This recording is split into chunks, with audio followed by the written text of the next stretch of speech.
Hi, I'm Dan Dempsey, Senior Director Business Development with ACEINNA. ACEINNA is developing GNSS INS systems that leverage our IMU and sensor fusion expertise.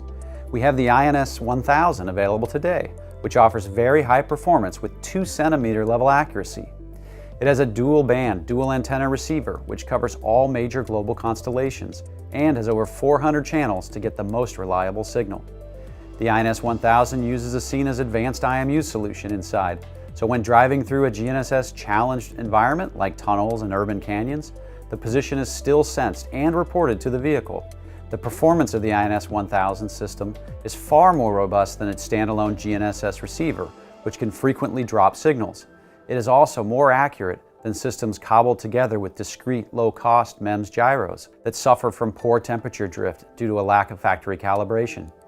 The INS1000 is a robust GNSS INS system that delivers centimeter level accuracy right out of the box.